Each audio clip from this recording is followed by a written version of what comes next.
साथियों, मैं रविंद्र कुमार साहू आज फिर से एक बार स्वागत करता हूं हमारे YouTube channel science vision academy पर। आप सभी के लिए मैं फिर से बहुत इंटरेस्टिंग टॉपिक पे चर्चा करने जा रहा हूं। आज मैं लेकर आया हूं एरोमेटिसिटी के बारे में। हम देखेंगे कि किसी भी कंपाउंड का जो ऑर्गेनिक कंपाउंड होते हैं उसके एरोमेटिक नेचर का कैसे आइडेंटिफिकेशन किया जाता है। और इसमें इस टॉपिक पे चर्चा करने का मेन उद्देश्य क्या है कि इससे आप 11th से लेकर जितने भी अपर लेवल की एग्जामिनेशन देखो, चाहे नीट हो, चाहे जेईई हो, या फिर आप बोर्ड लेवल के एग्जामिनेशन की बात कर लें, या इसके अलावा आप थियोरेटिकल एग्जाम के किसी भी क्लास की एग्जामिनेशन की बात करें, हर जगह इससे क्वेश्चन बनते हैं। आप अगर अपर लेवल पे जाएंगे CSIR, नेट, JRF और सेट के लिए स्लेट के एग्जामिनेशन पे, तो हर बार इनसे क्वेश्चन पूछे जाते हैं। तो आज इसी टॉपिक पे हम चर्चा करेंगे। हमारा चर्चा का मेन मुद्दा आज रहेगा एरोमेटिसिटी, किसी ऑर्गेनिक कंपाउंड के या किस कंपाउंड में एरोमेटिक नेचर पाया जाता है, यह हम जानना सीखेंगे। तो चलिए शुरू करते हैं। अगर आप हमारे चैनल पर नए हैं तो हमारे चैनल को सब्सक्राइब कर सकते हैं। साथ साथ वीडियो अगर अच्छा लगे तो आप लाइक भी कर सकते हैं, लेकिन पूरा देखने के बाद ही आप लाइक करिएगा। तो चलिए आज स्टार्ट करते हैं एरोमेटिसिटी के बारे में। तो देखिए, सबसे पहले कोई भी कंपाउंड का जब एरोमेटिसिटी चेक किया जाता है तो उसके डिफरेंट कंडीशन होते हैं, उन कंडीशन को फॉलो करना होता है। सबसे फर्स्ट कंडीशन होता है वह कंपाउंड जो है वो हमेशा साइक्लिक होना चाहिए, साइक्लिक इन नेचर। मतलब वह कंपाउंड साइक्लिक होगा। सपोज वो 3 मेंबर्ड हो सकता है या फिर 4 मेंबर्ड हो सकता है। 3 मेंबर्ड में कोई भी एक्सेप्ट हम ले सकते हैं, साइक्लोप्रोपीन टाइप का कंपाउंड, ऐसे कंपाउंड भी हो सकते हैं। या फिर आप देख पाओगे कुछ ऐसे टाइप के भी कंपाउंड हो सकते हैं। मतलब साइक्लिक नेचर होना चाहिए, तब जाकर के उस कंपाउंड में एरोमेटिसिटी प्रॉपर्टीज देखने को मिलेगी।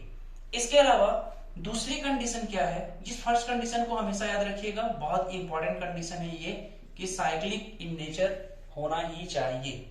दूसरा कंडीशन है कि एरोमेटिसिटी जब हम चेक करते हैं किसी भी कंपाउंड का, तब उसके सभी कार्बन एटम sp2 हाइब्रिडाइजेशन में होने चाहिए। sp2 हाइब्रिडाइजेशन का मतलब क्या कि जब हम अगर उसके हर एक कार्बन के हाइब्रिडाइजेशन चेक करें तो भी sp2 में हो। आपने हाइब्रिडाइजेशन पढ़ा होगा, और नहीं भी पढ़ा होगा तो मैं जल्द ही उसके ऊपर एक वीडियो बनाने वाला हूं, तो उसका लिंक आपको प्रोवाइड कर दूंगा। आप देख करके सीख सकते हैं कि हम कैसे किसी कंपाउंड का हाइब्रिडाइजेशन चेक कर पाते हैं, और मैं इसमें भी कुछ चर्चा करूंगा तो आपको पता चल जाएगा। सेकंड कंडीशन है ऑल कार्बन एटम और sp2 हाइब्रिडाइज्ड।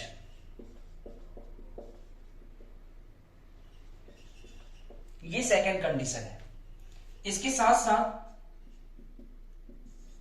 पाई बॉन्ड तो प्रेजेंट होता ही है, तो पाई बॉन्ड कंजुगेशन में हो, ठीक है, कंजुगेशन में हो, साथ साथ साइक्लिक रेजोनेंस देखने को मिले। Cyclic resonance. अब ये साइक्लिक रेजोनेंस क्या है, इसको भी हम समझेंगे।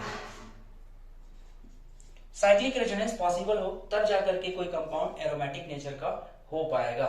तो देखिए, साइक्लिक रेजोनेंस टर्म जो है वो बहुत ही इंपॉर्टेंट हो जाता है। इस टर्म से हम यह सीख पाएंगे कि उसमें स्टेबिलिटी कितना है और कितना अनस्टेबिलिटी है, इसके बारे में हम चर्चा कर पाते हैं। साइक्लिक रेजोनेंस की अगर बात करें तो इसको 2 कंडीशन में हम स्टडी करेंगे। फर्स्ट, ये तो किसी भी कंपाउंड में अगर प्रेजेंट है, साइक्लिक रेजोनेंस पॉसिबल है, तो एक्स्ट्रा स्टेबिलिटी आपको देखने को मिलेगा, ठीक है। एक हो सकता है कि एक्स्ट्रा स्टेबिलिटी भी प्रोवाइड कराए, एक्स्ट्रा स्टेबिलिटी। सेकंड, एक एक्स्ट्रा अनस्टेबिलिटी भी आ सकता है। मे बी हम ऐसा सपोज करके चल रहे हैं, एक्स्ट्रा अनस्टेबिलिटी भी देखने को मिले।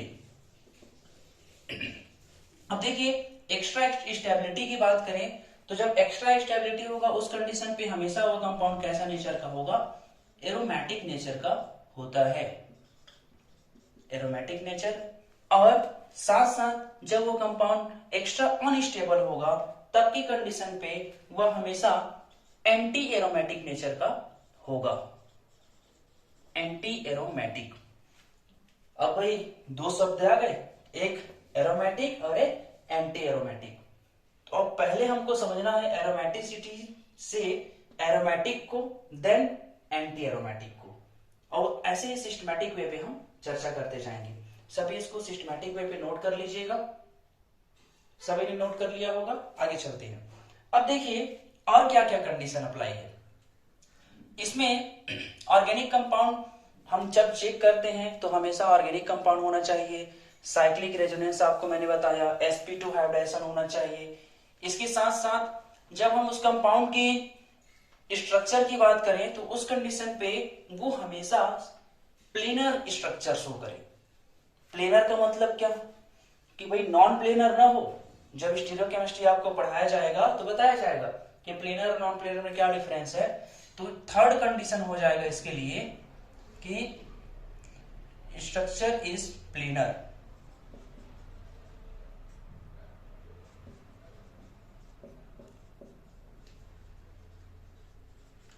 प्लेनर हो, ट्राइगोनल प्लेनर नेचर का होगा, तब की कंडीशन पे वो एरोमेटिक नेचर का देखने को मिलेगा।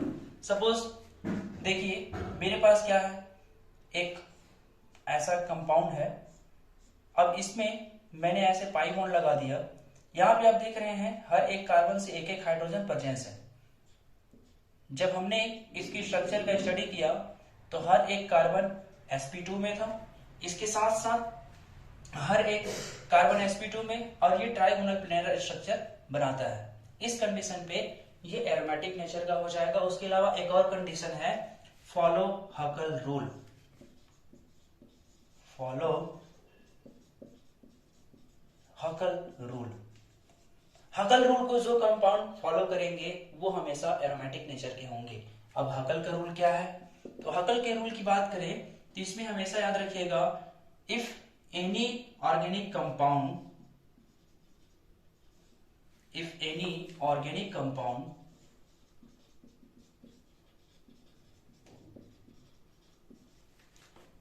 present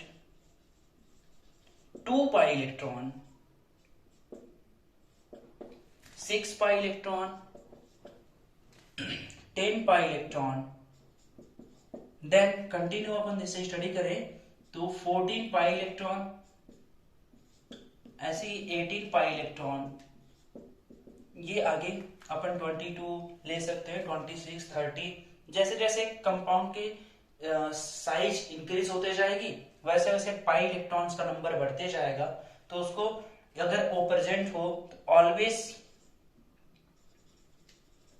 compound is aromatic nature.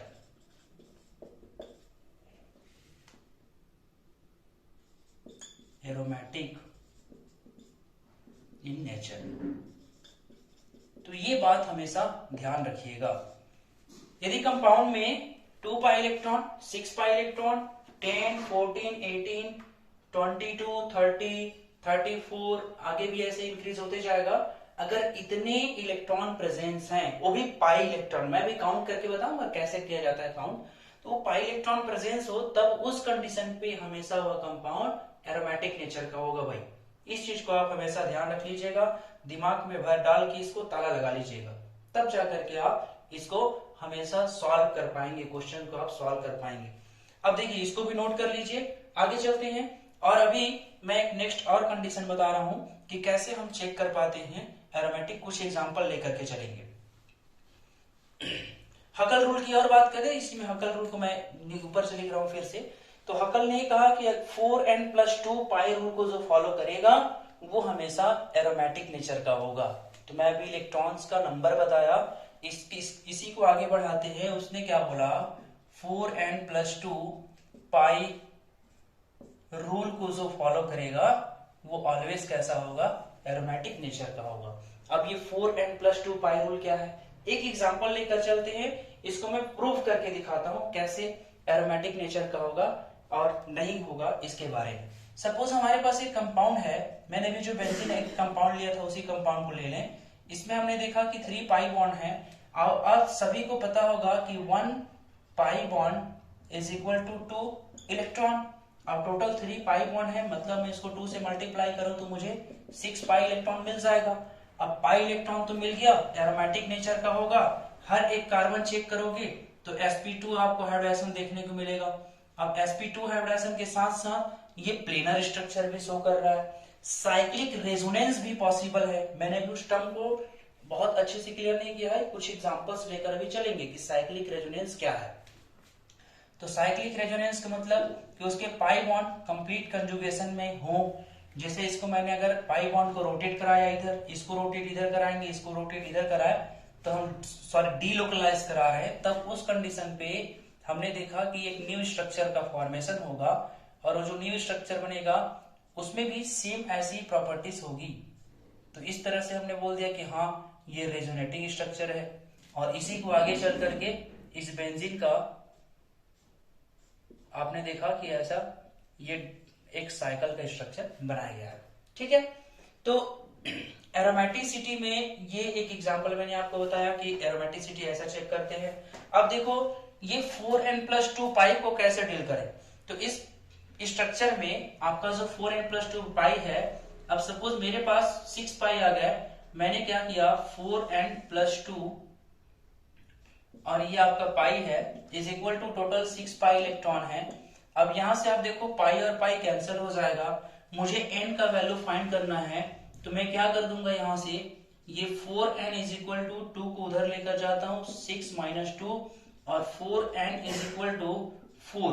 अब n का वैल्यू फाइंड करेंगे तब इस कंडीशन पे 4/4 हो जाएगा और ये कैंसिल आउट होगा, तब इस कंडीशन पे आप देखेंगे n इज इक्वल टू 1 आएगा, और 1 का मतलब क्या होगा यहाँ पे 1 रिंग। मतलब n किसको डिनोट करता है भाई, n डिनोट करता है नंबर ऑफ रिंग को। इस चीज को आप ध्यान रखिएगा। इससे हमने देखा कि total number of pi electron जो थे उसका भी फॉलो हो गया। फर्स्ट कंडीशन जो था प्लेनर होना चाहिए, साइक्लिक होना चाहिए। दूसरा थर्ड कंडीशन जो मैंने बोला कि sp2 कार्बन होने चाहिए, इसका भी फॉलो किया गया। इसके साथ साथ मैंने ये भी बताया कि उसमें 2, 6, 10, 14, 18, 22 ऐसे वाले पाई इलेक्ट्रॉन होने चाहिए। तो हमने देखा कि हाँ 6 पाई इलेक्ट्रॉन प्रेजेंस है। फिर मैंने कहा कि साइक्लिक रेजोनेंस होना चाहिए, तो आपने देखा कि यहाँ पे साइक्लिक रेजोनेंस पॉसिबल है, इसलिए यह कंपाउंड कैसा नेचर का हो जाएगा, this compound is always aromatic nature. तो ये एक एग्जांपल लेकर के मैंने आपको समझाया, उम्मीद है आपको समझ आ रहा होगा, और आगे भी मैं बहुत सारे एग्जांपल लेकर समझाऊंगा ताकि आपको एरोमेटिसिटी का कॉन्सेप्ट कंप्लीट समझ आ जाए। इसे नोट कर लीजिएगा अच्छे से। आगे चलते हैं और कुछ एग्जांपल्स के थ्रू इस रूल को समझते हैं। मेरे पास मैं आपको पर्टिकुलर 3 मेंबर्ड, 4 मेंबर्ड, 5 मेंबर्ड ऐसे एग्जांपल्स लेकर चलूंगा, और केवल हम अभी इस क्लास में सीखेंगे कि which compound are aromatic, which compound are not aromatic, non aromatic और एंटी एरोमेटिक नहीं। ठीक है, which compound are aromatic nature, only aromatic की हम बात करेंगे। नेक्स्ट क्लास आपका होगा जिसमें हम लोग anti aromatic, non aromatic, homo aromatic, quasi aromatic, इन सब का हम लोग डिस्कशन करेंगे, जो और आगे का स्टोरी है। ठीक है, जैसे मैं अगर बात करूं एरोमेटिसिटी चेक करने का, तो फर्स्ट मैं लेकर चलता हूं aromaticity in 3-membered ring।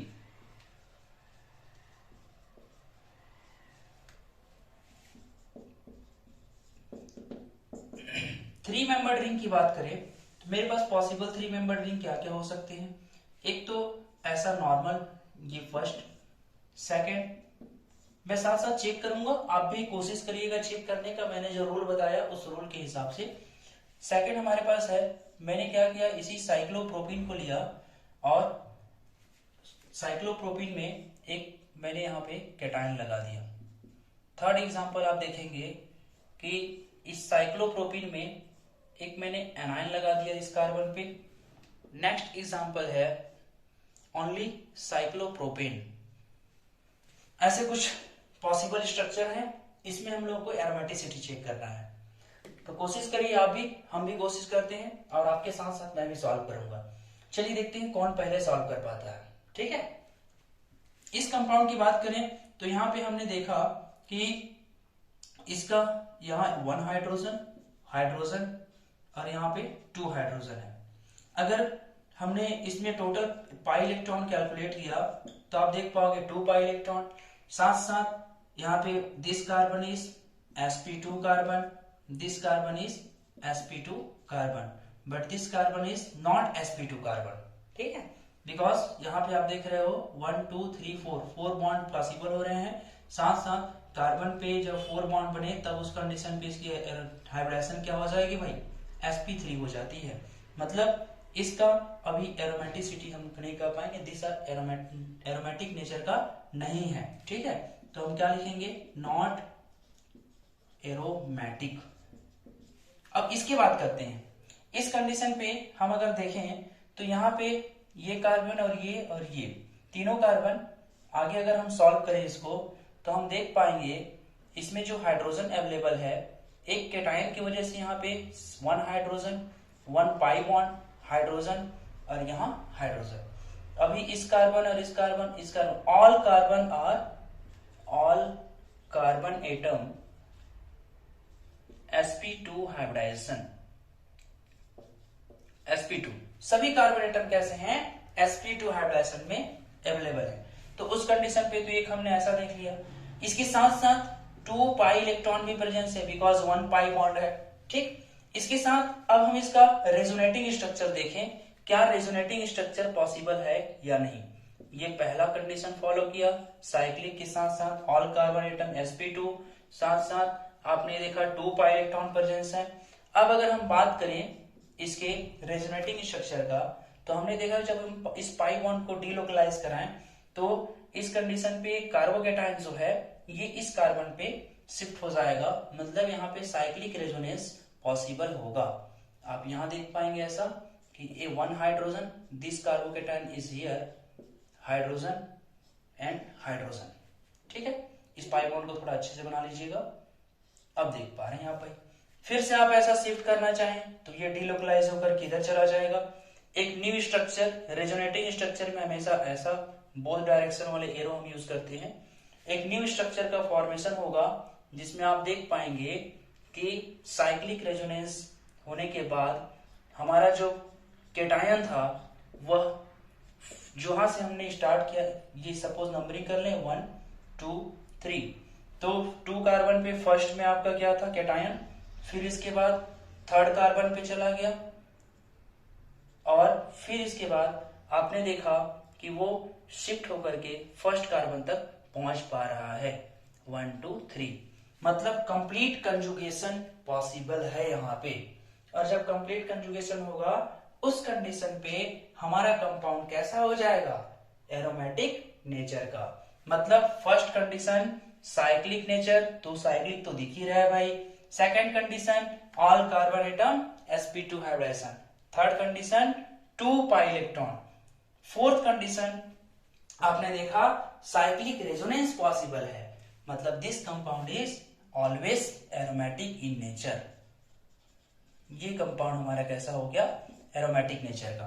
उम्मीद है आपको सभी को समझ आया होगा। एक बार फिर से बैक करके देख लीजिएगा जैसे मैंने समझाया है, कोशिश करिएगा समझने का। बाकी अगर समझ नहीं आता है, कहीं पे भी कोई डाउट हो तो आप कमेंट कर लीजिएगा।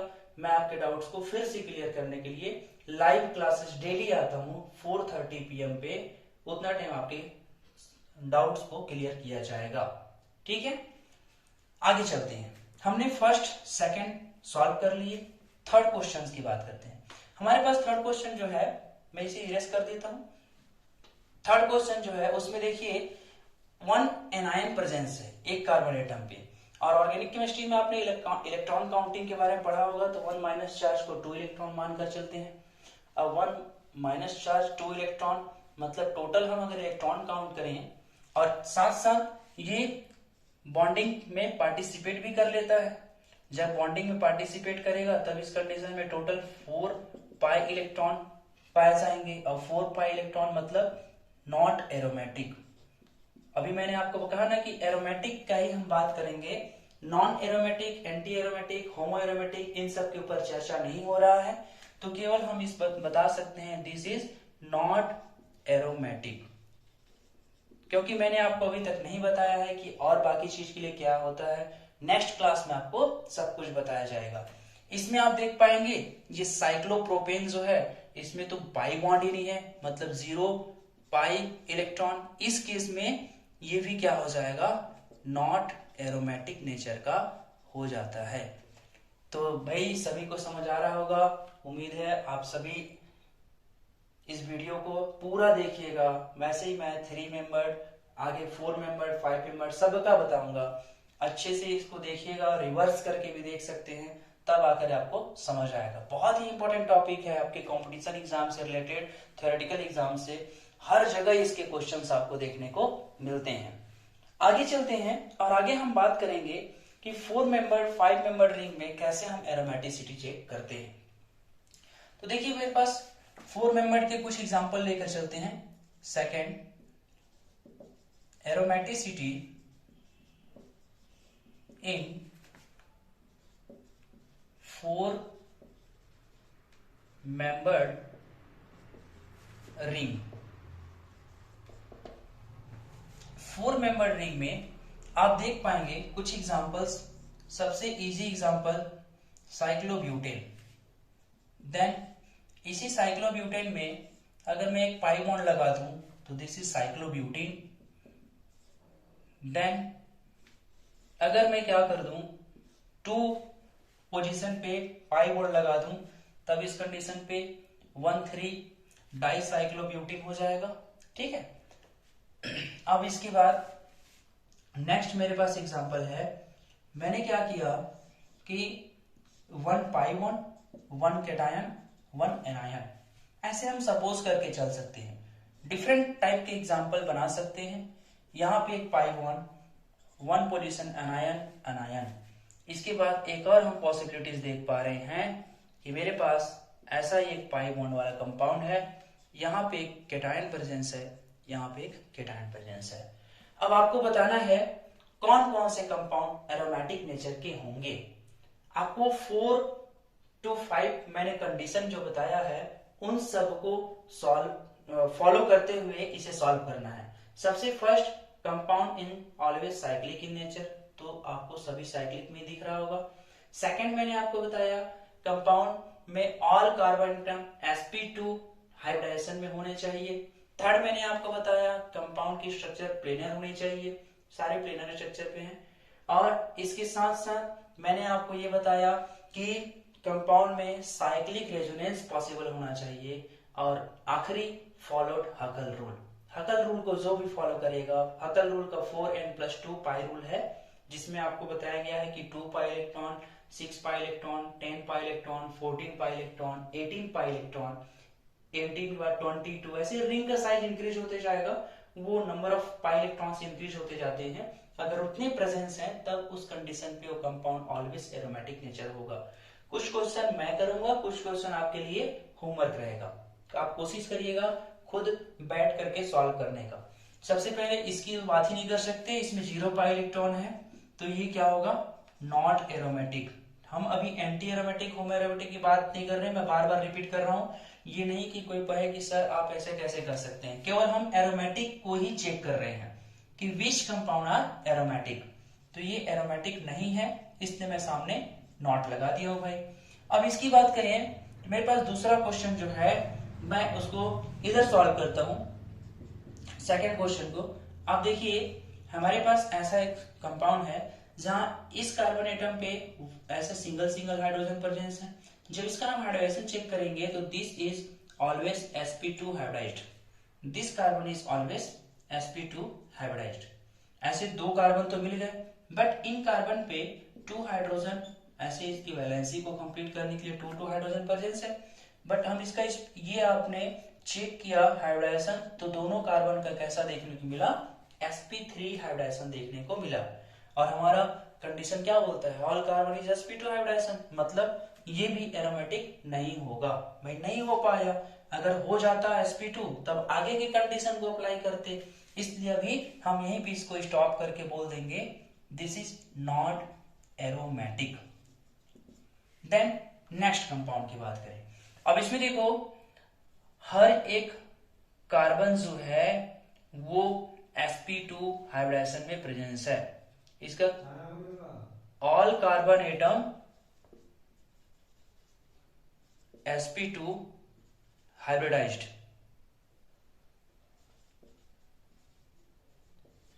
All carbon sp2 hybridized. Next हम बात करें, नेक्स्ट कंडीशन साइक्लिक नेचर में है। साथ साथ आप देखो टोटल पाई इलेक्ट्रॉन्स को चेक करें तो आप देख पा रहे हो 1 पाई 1 2 पाई 1, कितने पाई बॉन्ड है भाई 2 पाई बॉन्ड। जब 2 पाई बॉन्ड है तो 1 पाई बॉन्ड में कितने इलेक्ट्रॉन होता है, एक बॉन्ड में 2 इलेक्ट्रॉन, 2 से मल्टीप्लाई करोगे तो कितना होगा, टोटल 4 पाई इलेक्ट्रॉन। अब हकल रूल क्या बोलता है भाई, 2 pi electron, 6 pi electron, 10 pi electron, then 14, then 18, but हमने तो 4 पाई इलेक्ट्रॉन का चर्चा किया ही नहीं, तो हम क्या बोल देंगे, this is not aromatic, this is not aromatic. ठीक है, तो ऐसे कुछ एग्जांपल्स हैं। बाकी 1 2 3 ये जो 4 5 एंड 6 नंबर का एग्जांपल है वो आप बैठ के सॉल्व करिएगा। नहीं हो पाएगा तो आप वीडियो में कमेंट करके बता सकते हैं, आई कैन हेल्प यू। ठीक है, अभी वीडियो का लेंथ बहुत बड़ा हो जाएगा, इसलिए मैं 4 मेंबर तक रोक रहा हूं। इसके बाद 5 मेंबर, 6 मेंबर, 5 टू नेक्स्ट जितने भी 14 मेंबर, 15 16 हम आगे जितना भी पॉसिबिलिटीज बना सकें, जहां तक कंपाउंड हमको स्टडी करना होता है। थोड़े से मैं कंपटीशन एग्जाम के लेवल तक के लिए चर्चाओं को लेकर चलूंगा, ताकि आपको ये क्वेश्चन के इस टॉपिक से जितने क्वेश्चन आते हैं सभी आप सॉल्व कर पाओ। और बाकी उम्मीद है आप सभी को समझ आया होगा। वीडियो अच्छा लगे तो जरूर वीडियो को लाइक करिएगा और अधिक से अधिक लोगों तक शेयर करिएगा। हमारा मुहिम है कि सभी लोगों तक ये सारी चीजें पहुंचे, और जिससे गांव से लेकर शहर तक के बच्चे इन सभी चीजों को अच्छे से सीख पाए।